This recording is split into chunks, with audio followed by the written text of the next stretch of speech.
Olá, pessoal. Espero que estejam todos bem, cheios de saúde. A gente vai para hoje para a segunda aula, tá? Segunda aula virtual. E o tema dela é grau de polinômio. Como que define o grau dos polinômios, né? Quando a gente falava de monômio, a gente definia o grau pela parte literal, o expoente da parte literal. Em polinômio é a mesma coisa, a gente vai usar os expoentes da parte literal para definir o grau. Só que com relação aos polinômios, existem duas maneiras de definir o grau. A primeira dela é dado pelo maior grau do termo, o termo de maior grau, tá? Então, quando a gente tem um polinômio, a gente tem que verificar primeiro qual que é o termo com maior grau para poder classificar o polinômio. No exemplo 1 aqui, olha, aqui nós temos 2x elevado ao cubo, y elevado a 1, né? Quando não tem nada, é 1. Que grau que é esse primeiro termo, ó? Tem que somar. Assim como nos monômios, eu somo os expoentes da parte literal. Então, 3 mais 1, quarto grau.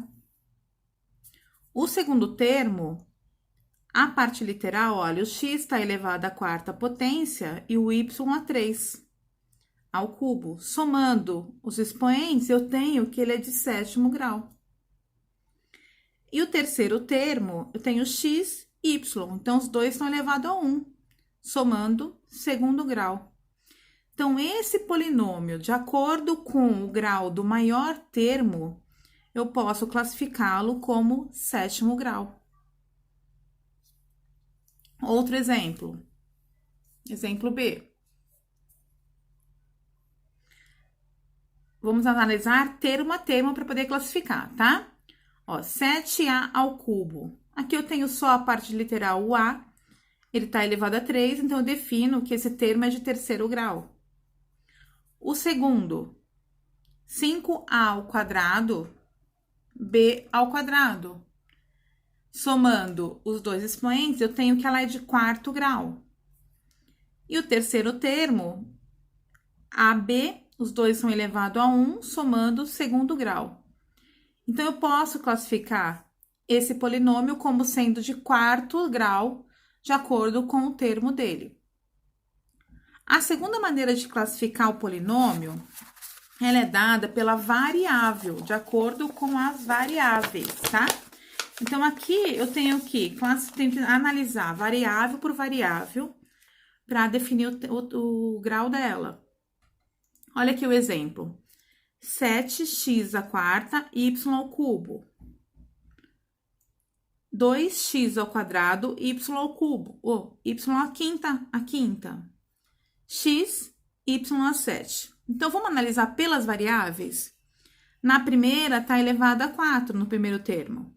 No segundo, elevado a 2 ao quadrado. E na terceira, está elevado a 1. Então, eu posso definir que o 4 é o maior termo. Então, com relação a x, eu classifico como sendo de quarto grau. E agora, com relação a y? O primeiro y do primeiro termo é o cubo, o segundo está elevado à quinta potência, e o terceiro está elevado a 7. Então, eu posso classificar que com relação a y, ele é um polinômio de sétimo grau. Beleza, né? Bem tranquilo, só prestar atenção e ficar atento, mas se precisar, eu tô aí para ajudar vocês, tá? Olha aqui. Outra maneira de usar o polinômio é para resolver uma situação, um problema. Ai, professora, lá vem problema de novo. Gente, calma, prestar atenção e marcando as informações. Definindo o que é mais importante aqui de informação, separando ela, riscando. Aqui tá riscado porque eu já tava gravando um vídeo e caiu o celular, eu tô tendo que gravar novamente, tá? Mas vamos lá. Eu deixei... fiz um quadradinho a canetinha, para ficar bem em evidência o que é importante para mim aqui. Então, eu vou ler o problema e a gente vai definir. Janete comprou 3 canetas por X reais. cada uma. E 2 lápis que custaram R$ também cada um. O gasto de Janete pode ser representado por um polinômio. Como que eu represento esse polinômio? Faz de conta que não tem nada aqui, tá, gente? Olha só, o que eu tenho de informação importante aqui nesse problema, nessa situação problema? Eu sei que Janete comprou 3 canetas, ó. Aqui de novo. Comprou 3 canetas, é uma informação importante, né?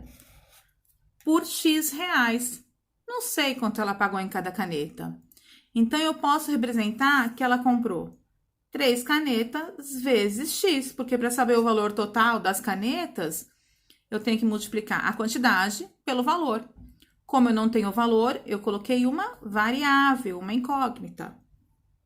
O que mais ela comprou?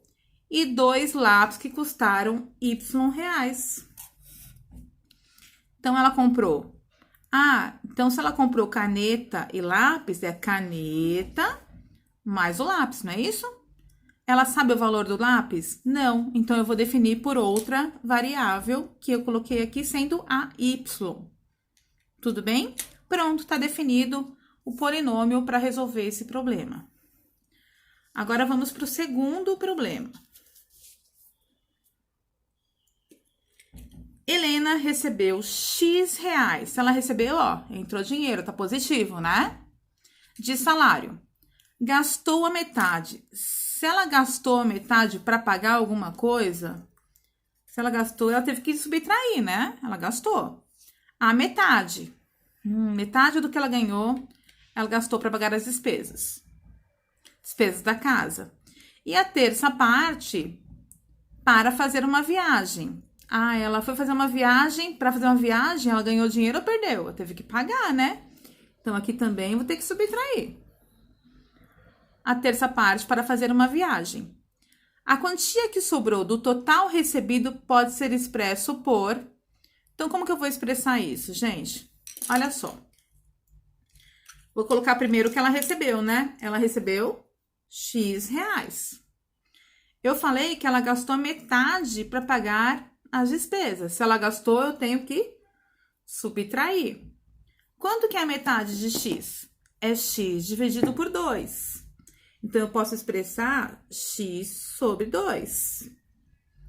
Aí, ela foi lá e foi viajar. E gastou a terça parte do que ela ganhou para fazer uma viagem. Se ela gastou na viagem, eu tenho que subtrair também.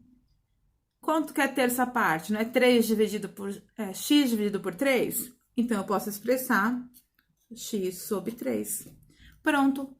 Está definido o polinômio de acordo com a minha situação problema. Belezinha, gente? Espero que tenham entendido. Tem atividade aqui para vocês, tá? Eu vou deixar igual eu deixei na segunda-feira. Relembrando que eu estou aberta a esclarecimento de dúvidas. Para o 8º ano, é no período das 10 às 11 da manhã, tá? Usem e abusem disso. É muito importante, gente, vocês deixarem as atividades... não acumularem, porque depois é pior, tá? Façam no dia seguinte, vejam se tem dúvida, fala com a professora e vamos que vamos, logo, logo a gente tá junto novamente. Tudo bem? Um beijo, fiquem com Deus, tá? Tchau, tchau!